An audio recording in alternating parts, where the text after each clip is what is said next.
Isso que eu vim para a Missão Caleb e hoje é o dia que eu estou mais cansado. Eu estou desde 4 horas da manhã fora de casa, na verdade 5 e pouquinho fora de casa. Passei o dia inteiro em reunião com a galera do colégio. E cansaço físico é ruim, mas cansaço mental é pior ainda. Eu não consigo descansar a cabeça.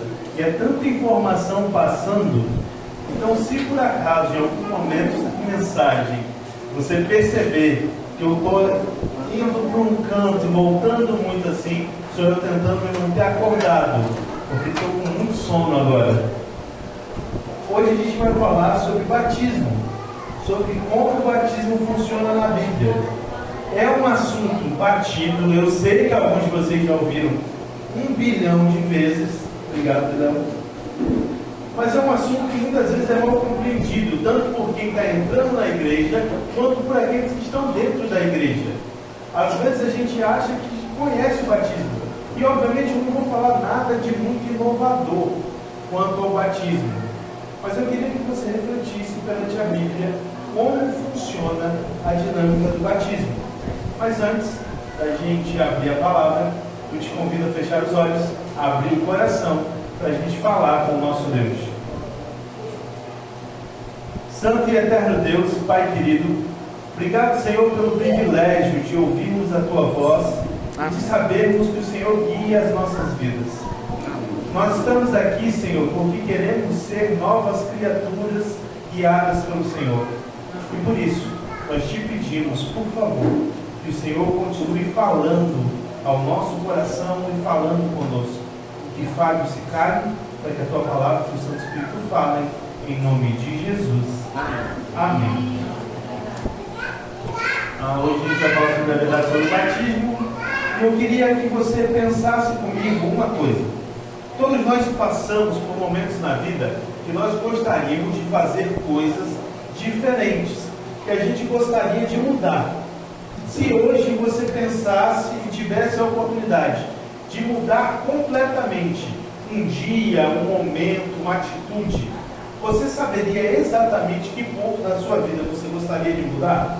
Você saberia exatamente algum ponto que você diz assim, esse ponto é um ponto em que eu gostaria de não ter errado, que eu gostaria de ter feito algo diferente, que eu gostaria de desenvolver algo diferente, que eu gostaria de ter pensado diferente? Você teria um dia que você tem assim bem claro que é o dia que você gostaria de mudar? Eu tenho um na minha vida.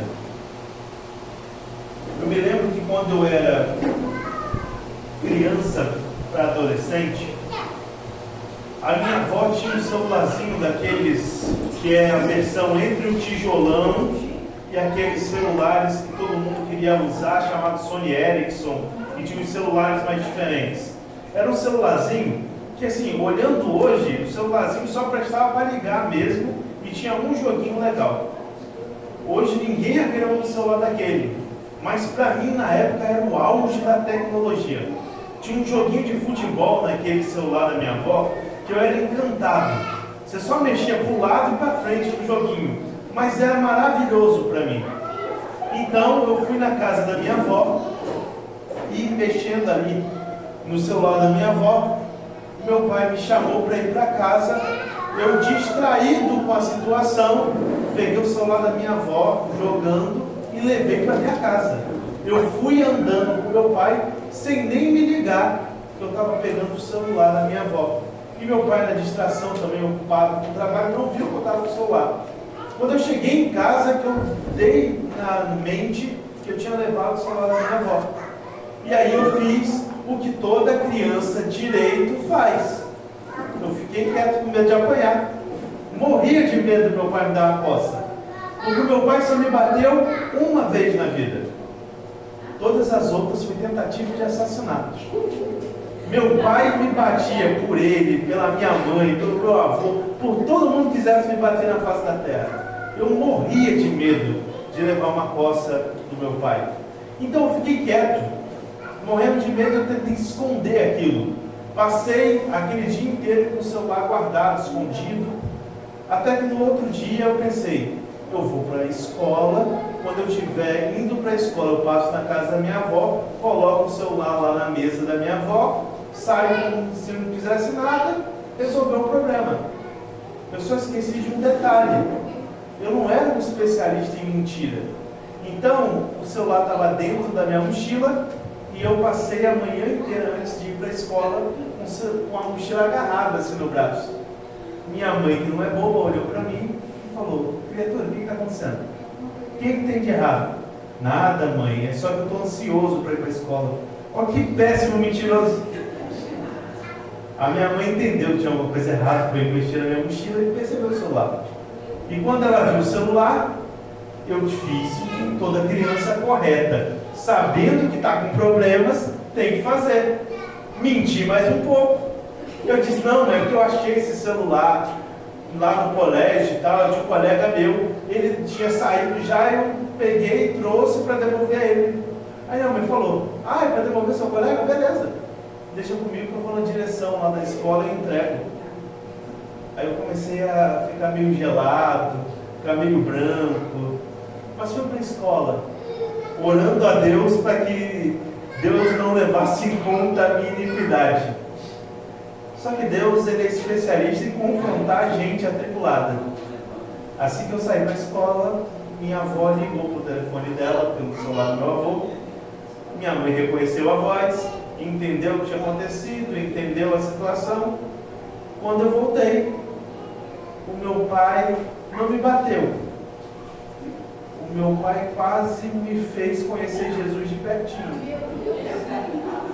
Eu fiquei de castigo uma semana, sem poder ir na frente da minha casa. Não era nem que eu não podia ir na rua, eu não podia ir na frente da minha casa, porque se eu fosse na frente da minha casa eu brincava com meus colegas.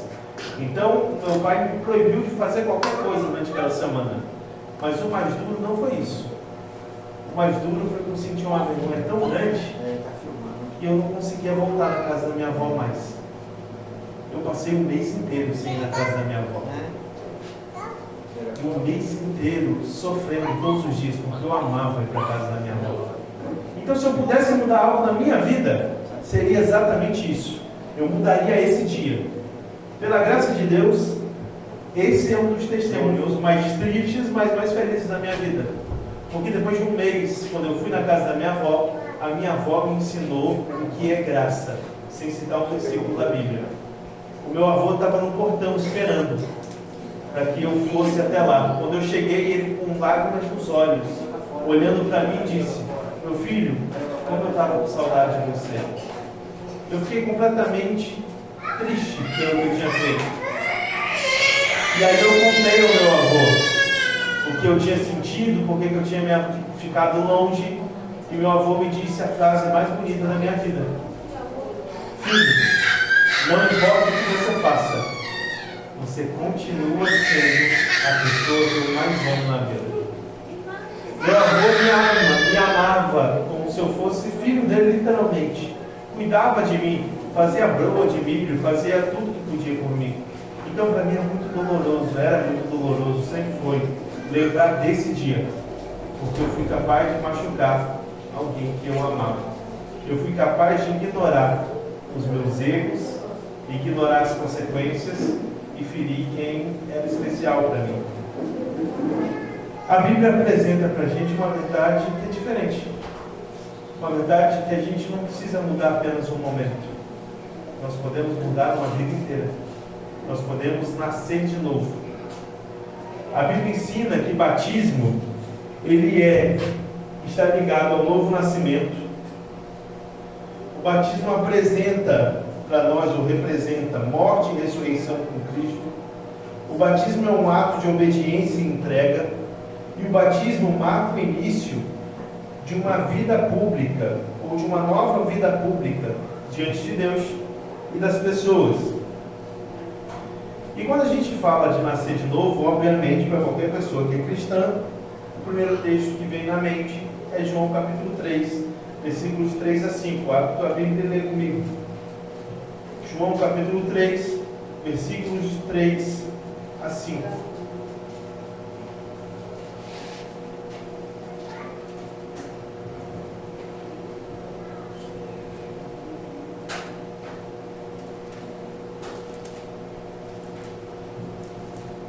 Amém?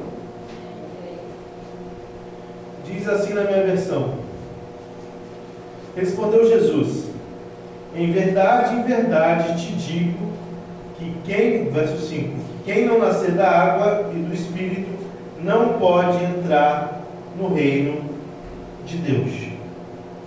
A verdade do texto é de uma conversa de Jesus com Nicodemos. Nicodemos é reconhecido no começo do texto como um dos principais judeus, um líder religioso, um mestre religioso, alguém que conhecia as Escrituras, mas que ainda não tinha tido a vida transformada verdadeiramente. Alguém que era fiel em tudo que fazia, um religioso, mas que não tinha a vida transformada. O novo nascimento é nascer do alto. Essa é uma outra tradução para a ideia de nascer de novo. É nascer de Cristo, é nascer da eternidade, é nascer do próprio Deus novamente, é ser transformado, regenerado, é ser alguém diferente nas mãos do Senhor.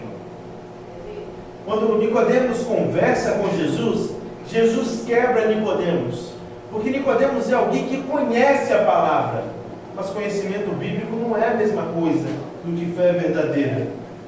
Não é a mesma coisa que conversão. É mais do que isso.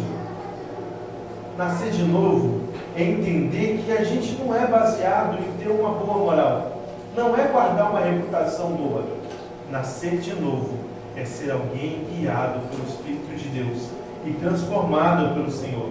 Porque novo nascimento é a ação do Espírito Santo em nós. É a transformação provocada pelo Espírito Santo em nós. Precisamos nascer de novo. Porque, como Davi bem afirma no Salmo 51, verso 5, em pecado me concebeu a minha mãe. Somos frutos do pecado. Somos afetados pelo pecado. Por isso, o nosso nascimento é carnal.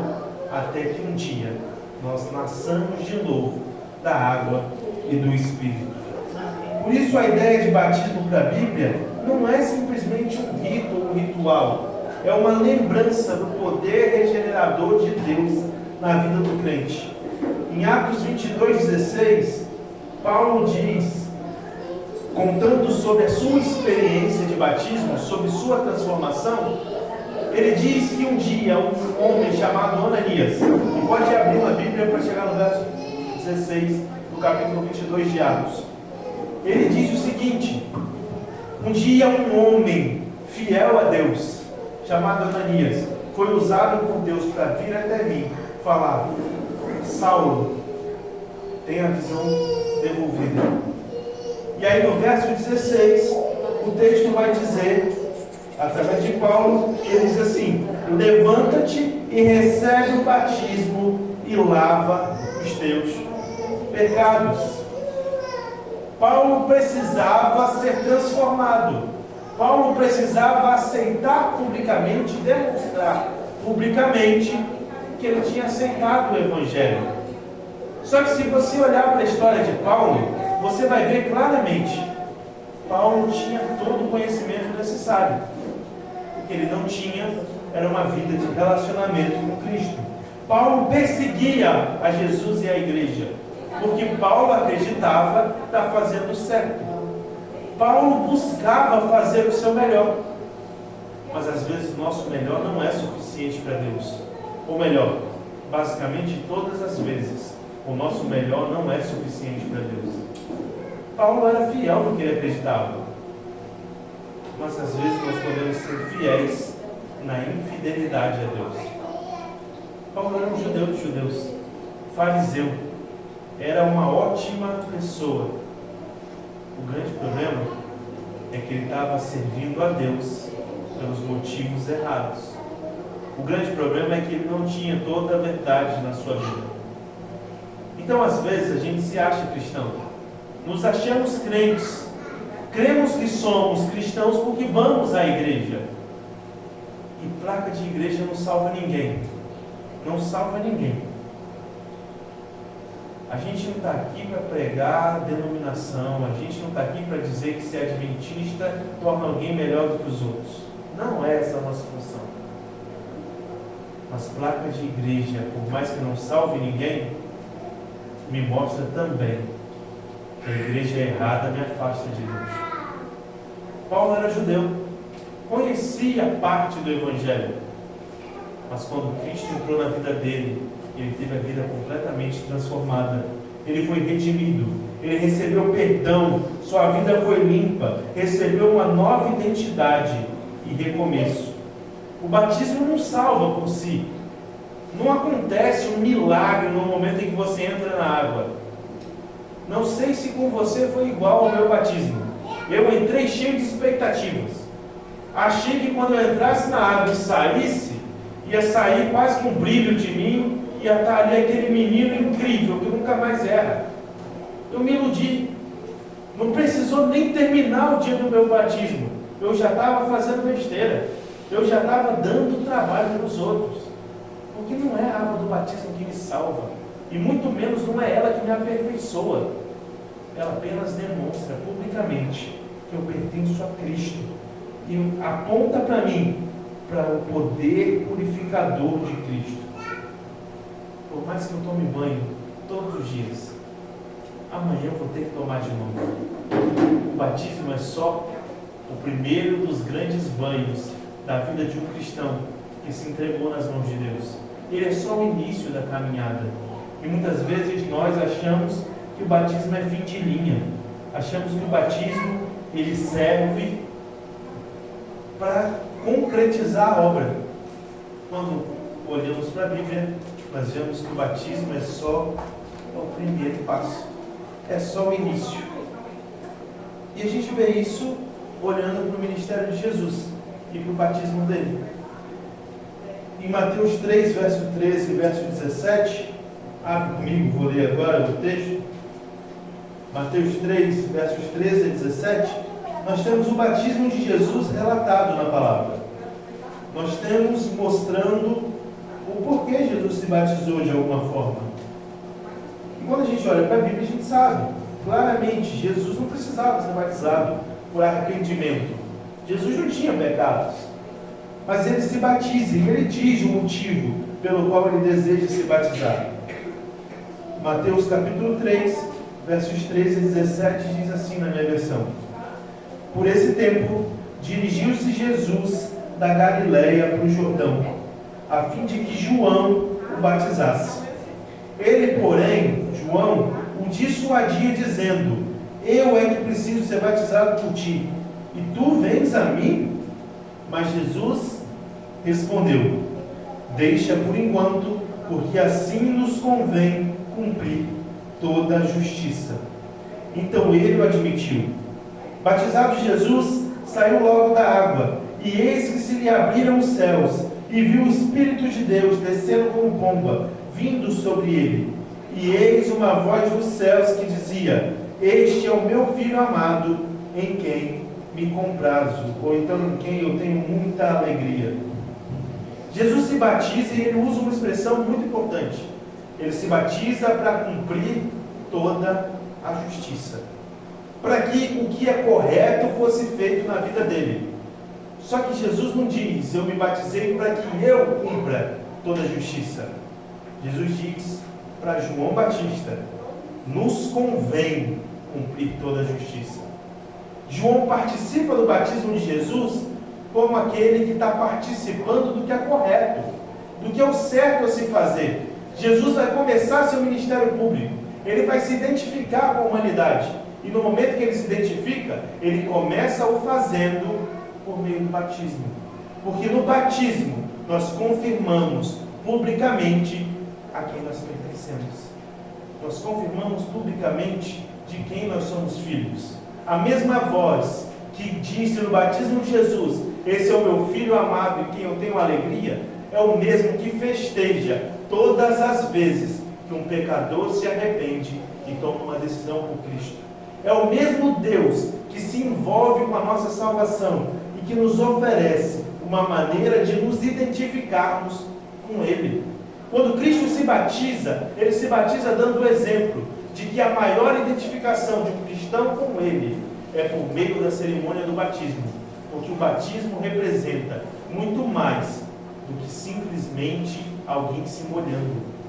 ele significa algo muito mais profundo. Ele significa morte e ressurreição.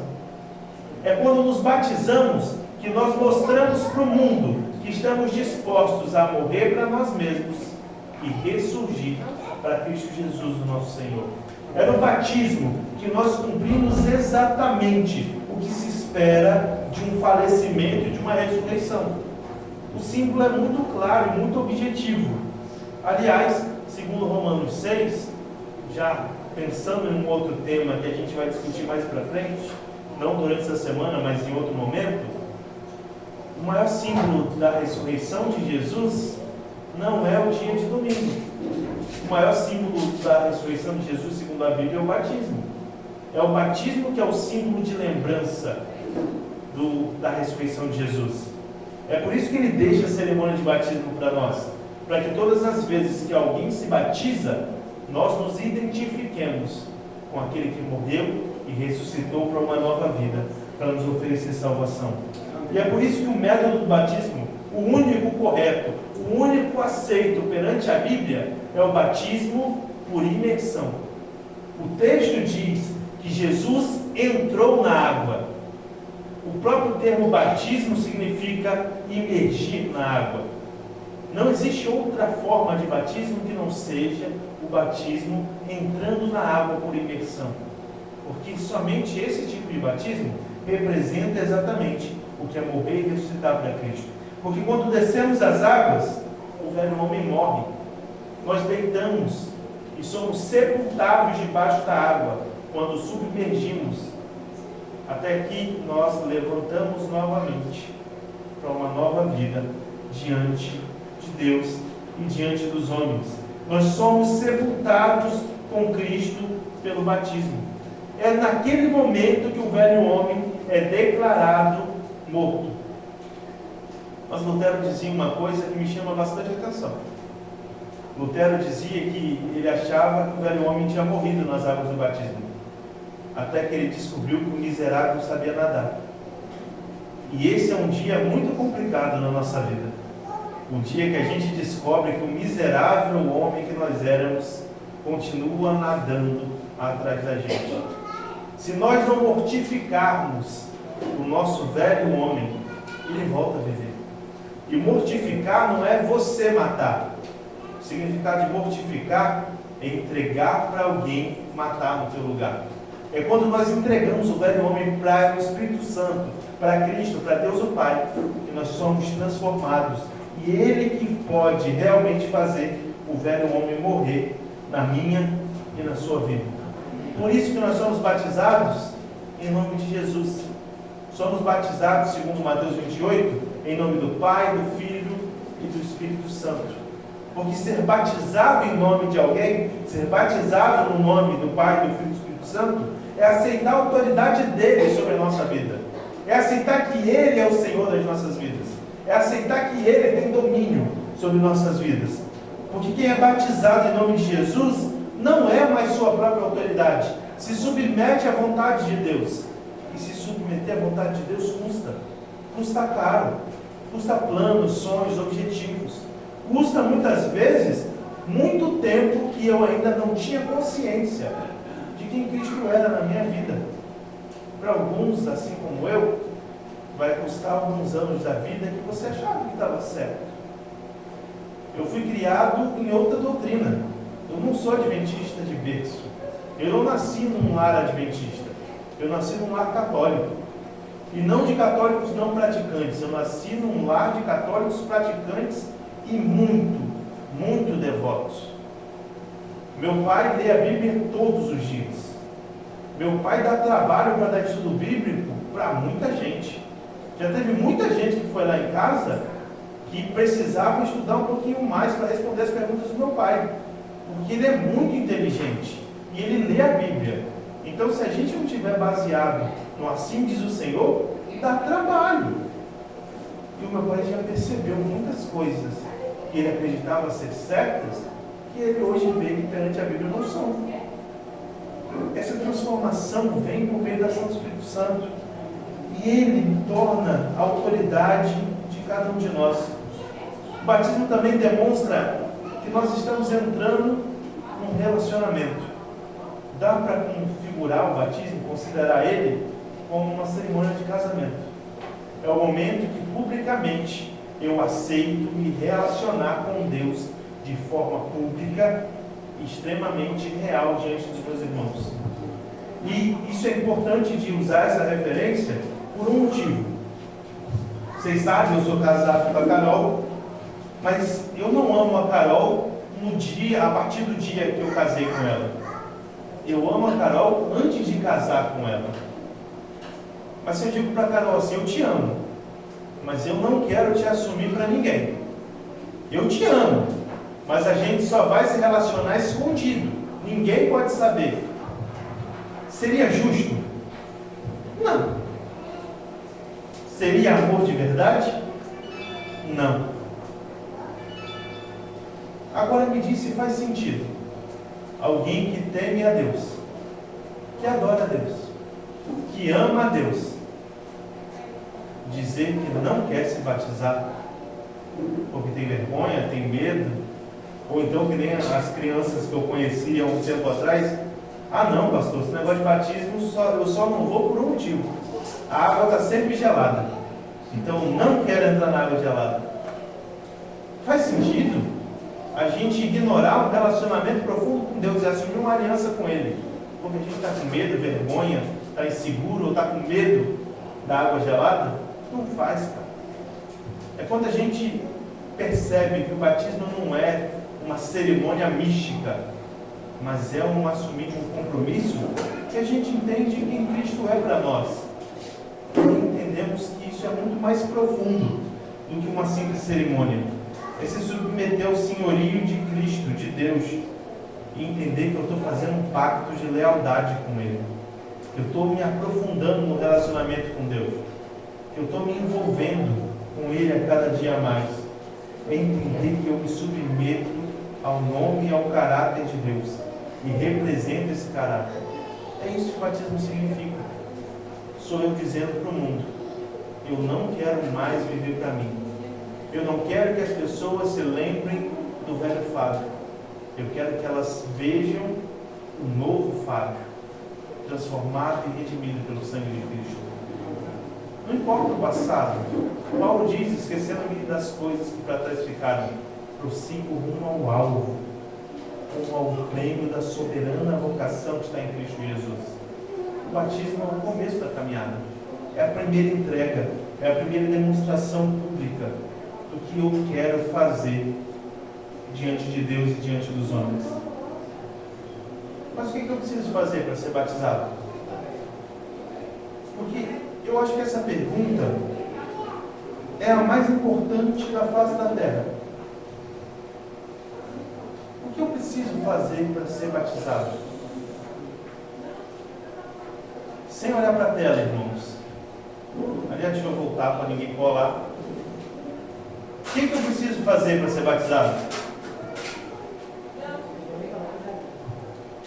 Eu vou fazer a pergunta, você só me responde com sim ou não. Para ser batizado eu preciso fazer os 28 estudos do Ouvindo a Voz de Deus. Sim ou não? Para ser batizado eu preciso entender completamente a doutrina da Trindade e conseguir explicar ela para alguma pessoa. Não? Ah, já sei. Para ser batizado eu preciso guardar os sábados de forma perfeita. Não posso errar em nenhum ponto. É isso, não é? Ah, não é não? Sério? Ah, agora, eu acho que agora vocês vão me dar uma resposta boa. Para ser batizado, eu preciso ter uma vida perfeita, sem nenhum pecado, para não ofender o nome de Jesus. É isso que eu preciso fazer para ser batizado, não é? Não é não, né? Vocês concordam que não é? E por que a gente vive cobrando isso das pessoas, como se fosse essa a verdade sobre o batismo? Por que a gente espera as pessoas serem perfeitas, muitas vezes, se elas não são perfeitas e nem nós somos? Você sabe que você pecou depois que batizou. Não estou falando aqui para a gente batizar de qualquer jeito, vocês me conhecem, vocês já me ouviram falar isso. Não é esse o meu pensamento. A minha pergunta é: por que a gente se cobra tanto e por que a gente cobra tanto dos outros? Se a Bíblia é bem clara, bem específica e bem simples no que tange ao batismo. Vocês conhecem o texto de Mateus, capítulo 16, verso 16, quando Jesus diz assim: quem crê e for batizado será salvo. Jesus é simples, muito simples, porque o batismo é a declaração de crença. Jesus mesmo diz em Mateus 28: batizando-nos em nome do Pai, ensinando-nos a guardar todas as coisas. Esse é o processo. A gente para todo mundo fazer discípulos de todas as nações, batizando em nome do Pai, do Filho e do Espírito Santo e ensinando-nos a guardar todas as coisas. O ensino vem depois, não antes. Nós podemos ensinar antes e começar a ensinar antes, mas Jesus não está te chamando para fazer uma prova do Enem para provar que você pode ou não entrar no reino dos céus. Ele está convidando a gente para um relacionamento.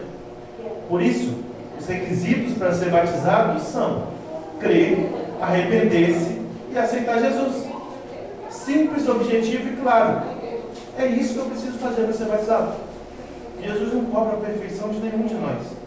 Ele cobra apenas crença, arrependimento e aceitação. Só isso. E aqui tem vários textos que dizem a mesma coisa. Mas Atos 8, verso 12, diz assim: no entanto, quando Filipe lhes levou a mensagem sobre as boas novas do reino de Deus e sobre o nome de Jesus Cristo, eles creram e, como resultado, muitos homens e mulheres foram batizados. É simples. Só que a gente quer complicar o batismo. Eu já ouvi várias vezes pessoas olharem para mim e dizerem assim: pastor, eu não estou pronto, eu preciso consertar a minha vida primeiro, eu preciso largar tal coisa, eu preciso deixar de fazer tal coisa. Não é assim que funciona. A gente não espera que um bebê recém-nascido comece a falar. A gente não espera que um bebê recém-nascido comece a andar. Mas por que quando trata do novo nascimento no reino dos céus, a gente coloca expectativas irreais sobre o que é o batismo de verdade? Deus tem propósito no que faz. E se nós entendêssemos esse propósito, primeiro a gente não se cobrava tanto de parecer perfeito. E, como Paulo disse, é quando eu sou fraco que eu sou forte.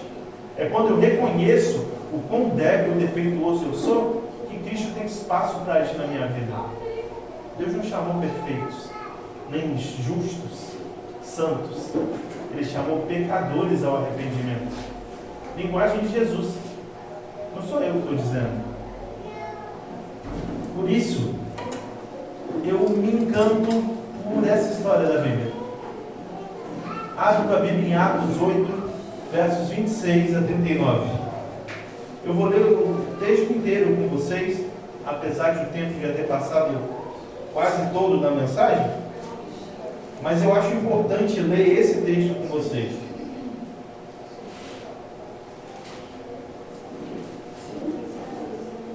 Atos capítulo 8, verso 26 a 39, diz assim: um anjo do Senhor falou a Filipe dizendo: dispõe-te, vai para o lado do sul, no caminho que desce de Jerusalém a Gaza. Esse se acha deserto. Ele se levantou e foi.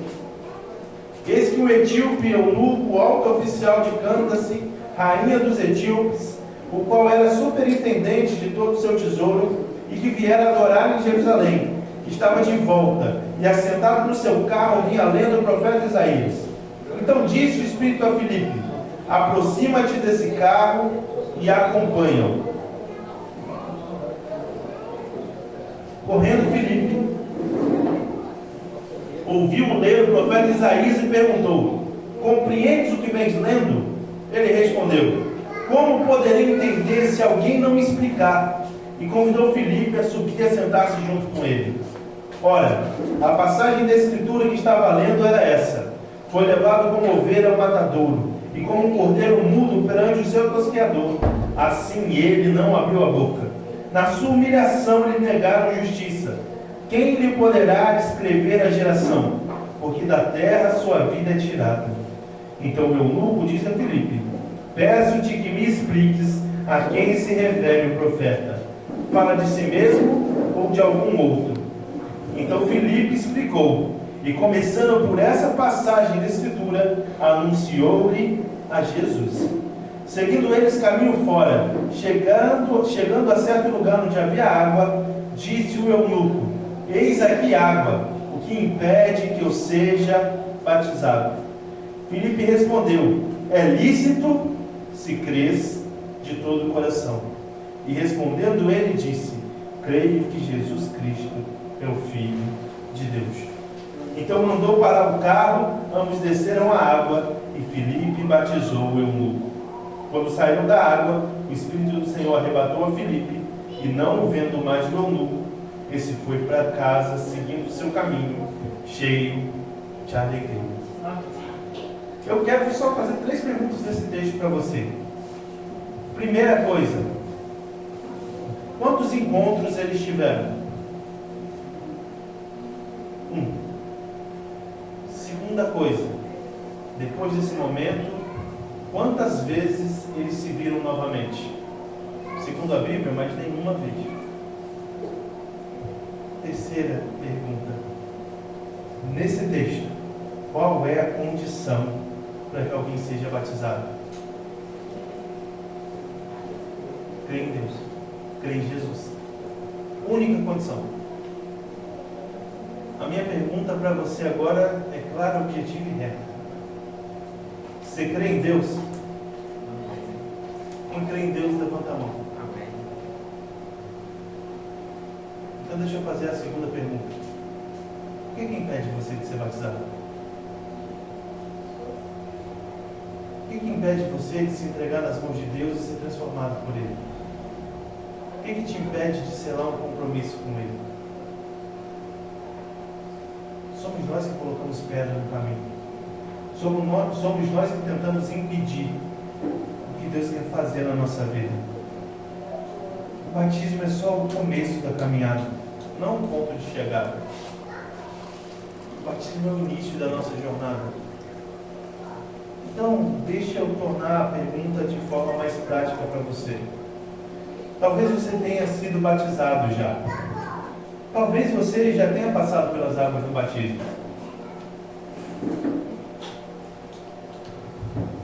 Mas existe uma coisa que acontece em toda a Bíblia que muitas vezes a gente ignora.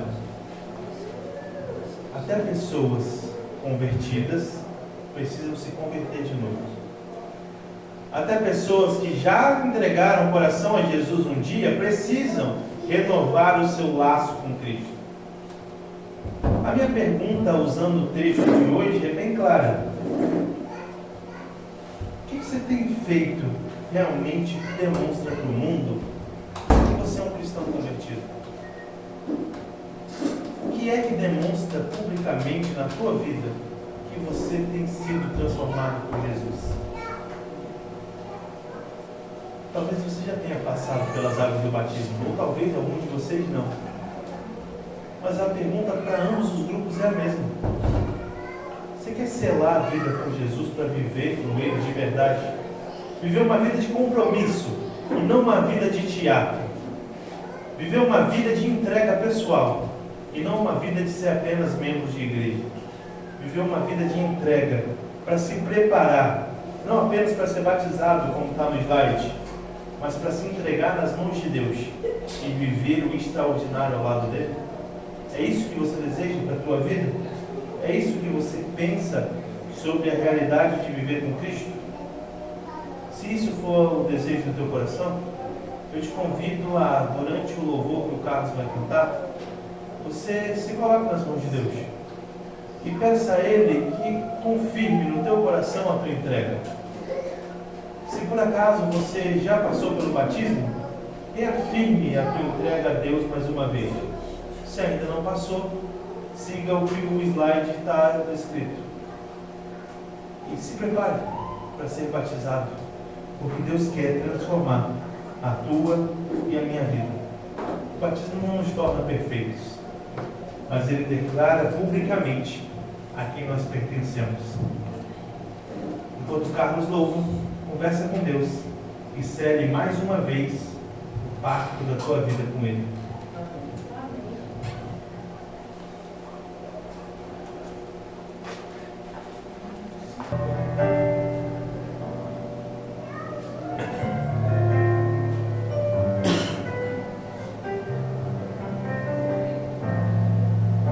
Decidi servir a Ti de todo o coração, entregar-me por completo ao meu Rei. Decidi ser fiel e nunca mais negar que eu sou Teu e Tu és meu Deus.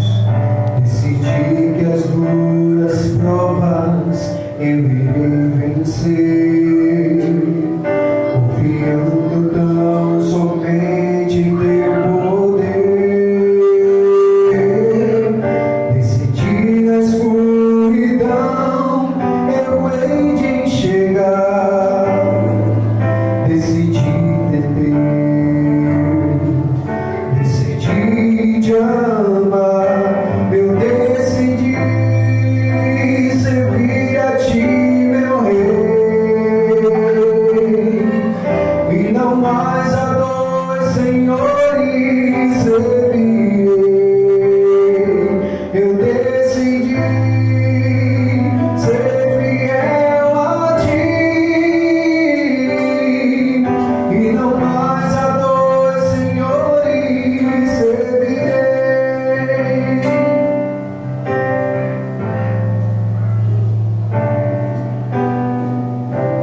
Tua palavra no meu coração, e viver a vida que Tu tens pra mim. Decidi que nem a morte me assombrará,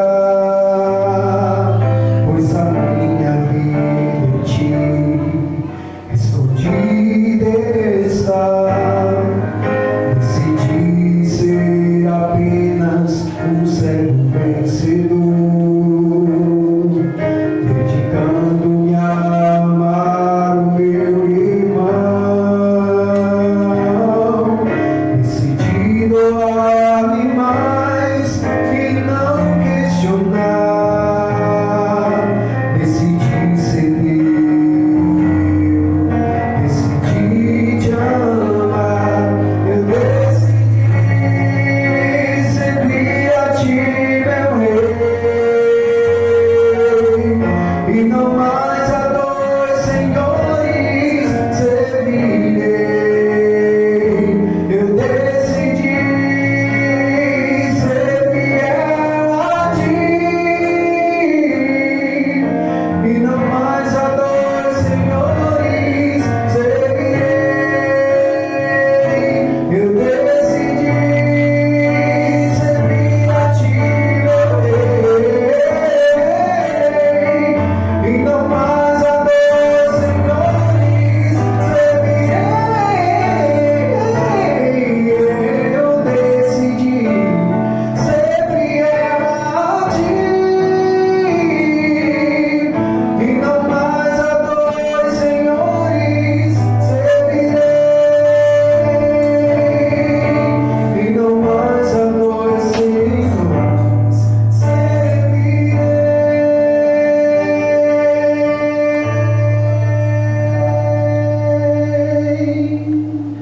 Amém. Se o desejo do teu coração é se colocar nas mãos de Deus e viver uma vida de relacionamento profundo com Ele, eu te convido, fica de pé e vamos orar juntos. Santo e eterno Deus, Pai querido, obrigado, Senhor, pelo privilégio de estarmos vivendo algo novo no nosso relacionamento contigo. Amém, Senhor. Obviamente, sei que as verdades de hoje não são verdades novas, mas são verdades que muitas vezes nós ignoramos diante da Tua palavra. Te peço que o Senhor nos ajude a vivermos em direção ao Senhor e a nos entregarmos a cada dia mais às Tuas mãos poderosas. nós te pedimos, por favor, que o Senhor sustente as decisões aqui tomadas e que o Senhor faça de nós vasos novos, de acordo com a tua santa vontade que opera em nossas vidas. Toma cada um de nós em tuas mãos e nos transforma em filhos amados do Senhor, em nome de Jesus. Amém.